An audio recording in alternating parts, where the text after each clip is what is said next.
Alright, in today's video, we're going to talk about something called the rule of thirds. And on this application, or even if you're just using, if you don't have the Android application on your phone, if you're just using a pen and paper, we're going to talk about when we're going to call this a portion and when we're not.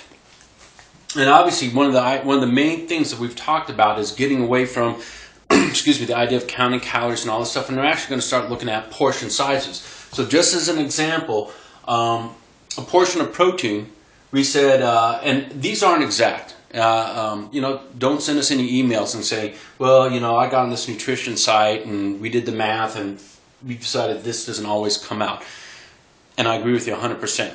We're trying to make this easy, and we're making some round calculations. The idea is that this is a workable thing, that this should just be something you should be able to not have a little calculator by your side and have to figure out all the grams of proteins and calories and all this stuff. So rounding up, we talked about a portion of protein being 6 ounces. So if you have a 6 ounce of chicken or fish or lean beef, something like that, something where 48 grams. So again, we'll use the protein powder. 2 scoops of most protein powders. There'll be some up, some down. They're generally going to give you about 48 grams of protein. 1 cup of, say, lean ground beef or chicken or anything like that. Or if you're just reading a label and you're able to figure out that 200 calories comes from that label comes from protein, all those are going to work as what we're going to call a sample size, or a portion size, excuse me. So most of you will pretty much figure out that, hey, if I'm eating something that only comes out to 3 ounces, that's not a full portion. All right? So you may say, well, in my head, that's a half portion, so I'm going to save that, and I'm going to give that other half portion maybe to my next meal. However you want to do it, as long as you take a picture and you remember yourself that, oh yeah, earlier I had a half portion of protein, which on this meal would give me a portion and a half. So instead of 6 ounces, you'd have about 9 ounces. That's a lot of protein, by the way.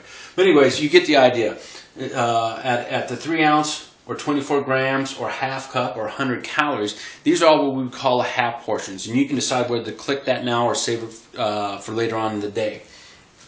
But then comes the rules of third. When is it not quite a half, not quite a full, and not quite a half? So if it's anything under a third of a full portion, so let's say it's 2 ounces or less, then disregard it all the way. You're not even going to count it as a half or anything like that. If it's under 16 grams, if it's less than a third of a cup, or less than 66 calories come from protein, then just disregard it all the way. Okay, there's a little bumper factor figured into the entire nutrition plan. Don't sweat it. By the same regards, if it's over 4 ounces, over 32 grams, over 2/3 of a cup, or over 132 calories come from protein, just go ahead and give